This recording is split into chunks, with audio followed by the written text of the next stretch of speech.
Assalamualaikum warahmatullahi wabarakatuh. Selamat bergabung kembali teman-teman di channel Area Hobi. Semoga kita senantiasa diberi kesehatan dan keselamatan, amin ya rabbal alamin. Terima kasih pula kepada teman-teman yang telah support dan dukung channel ini, dan insya Allah bermanfaat untuk semuanya. Baik teman-teman, pada kesempatan kali ini saya akan membahas tentang fuse resistor atau yang sering disebut dengan FR, yang sering terpasang pada rangkaian elektronik ataupun yang sering kita jumpai pada lampu LED maupun pada lampu CFL. Sering kita dapati yang namanya FR ataupun fuse resistor. Oke, sebelum kita kupas lebih jauh teman-teman, kita akan coba terlebih dahulu kita buka di lampu CFL teman-teman. Seperti ini ada lampu Philips, ini sudah kita buka. Kita akan coba cari apakah ada di sini ditanamkan FR atau fuse resistor. Oke, seperti ini teman-teman, kita dapati fuse resistor ini. Ciri-cirinya yaitu biasanya nilainya di bawah 200 ohm dan nilainya sangat kecil, tetapi mempunyai watt yang besar, biasanya 1 watt ataupun 2 watt. Ini yang terpasang pada lampu CFL Philips ini sekitar 10 ohm teman-teman. Tapi ini dipasang langsung di VCB-nya. Kita akan coba buka di lampu LED teman-teman.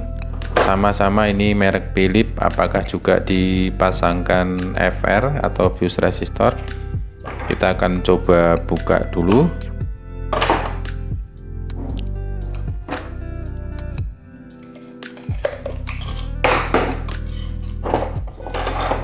Oke teman-teman, ternyata kita juga menjumpai yang namanya fuse resistor seperti ini, tapi ini dipasang terpisah, yaitu dengan dibalut dengan isolator, dibungkus. Kalau ini kita buka sama, jadi isinya resistor.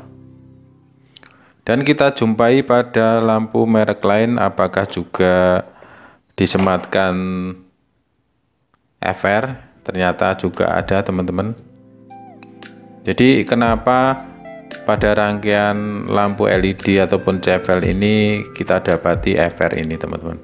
Baik teman-teman, kita akan coba bahas tentunya yang sepanjang saya ketahui, karena ada juga dari seorang sahabat yang menanyakan sebenarnya FR itu apa dan bagaimana cara menjampernya teman-teman.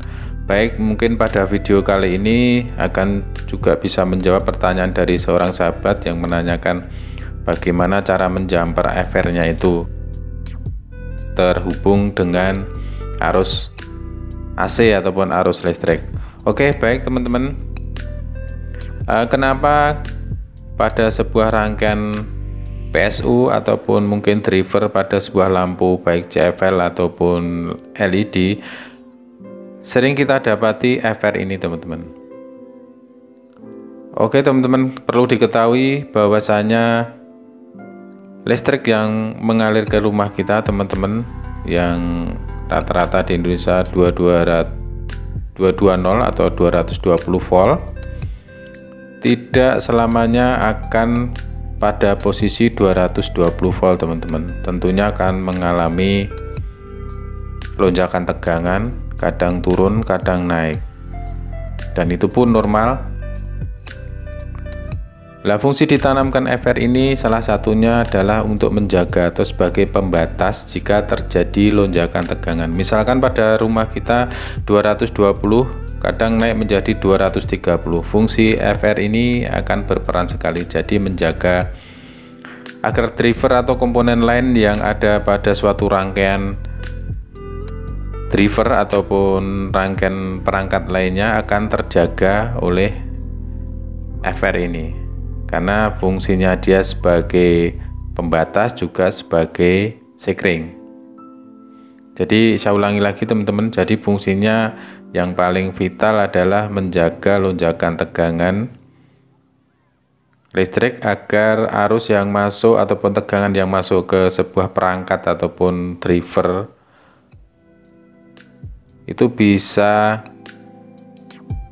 ditahan di sini ataupun dibatasi oleh resistor ini. Makanya FR ini dibalut dengan isolator di samping untuk menjaga short, juga sebagai pendingin ataupun sebagai heatsink.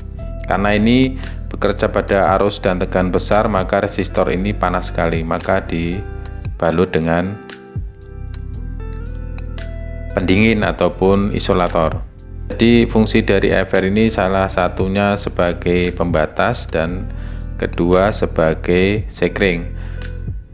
Bila terjadi short ataupun terjadi korsleting, maka FR ini akan putus teman-teman. Kadang juga akan pecah, putus di sini. Karena ini nilai ohmnya rendah, makanya dia yang akan kalah. Jika terjadi short, maka ini akan putus ataupun terbakar. Ciri-ciri FR ini teman-teman, biasanya salah satu kaki akan terhubung ke perangkat, sedangkan kaki satunya akan terhubung ke listrik ataupun ke AC. Jadi arus masuk ke driver itu ditahan atau dibatasi dengan FR ini. Seperti ini contohnya jelas sekali bahwasanya kabel yang satu masuk ke VCB driver, langsung yang satunya langsung ke listrik. Jadi posisinya seperti ini. Jadi untuk menahan tegangan ataupun arus yang masuk. Ciri yang kedua adalah nilainya kecil teman-teman, yaitu di bawah 200 ohm. Kalau kita buka nilainya biasanya ada yang 5 ohm, 10 ohm sampai 20 ohm. Dan nilai wattnya kisaran 1 watt ataupun kadang 2 watt. Bagaimana jika kita tidak mempunyai FR ini teman-teman? Dalam keadaan darurat memang kita bisa mensiasati dengan menjumper, yaitu kita tidak meniadakan FR ini, kita langsung menghubungkan langsung, jadi FR ini seolah-olah tidak ada. Kita cukup menjumper seperti yang sobat tanyakan, yaitu menghubungkan langsung, jadi seolah-olah tidak menggunakan resistor ini. Tentunya juga ada risikonya, walaupun tidak diganti ada risikonya apa teman-teman? Jadi komponen ataupun driver yang ada di dalam PCB ini tidak terlindungi oleh FR ini karena pembatasnya tidak ada.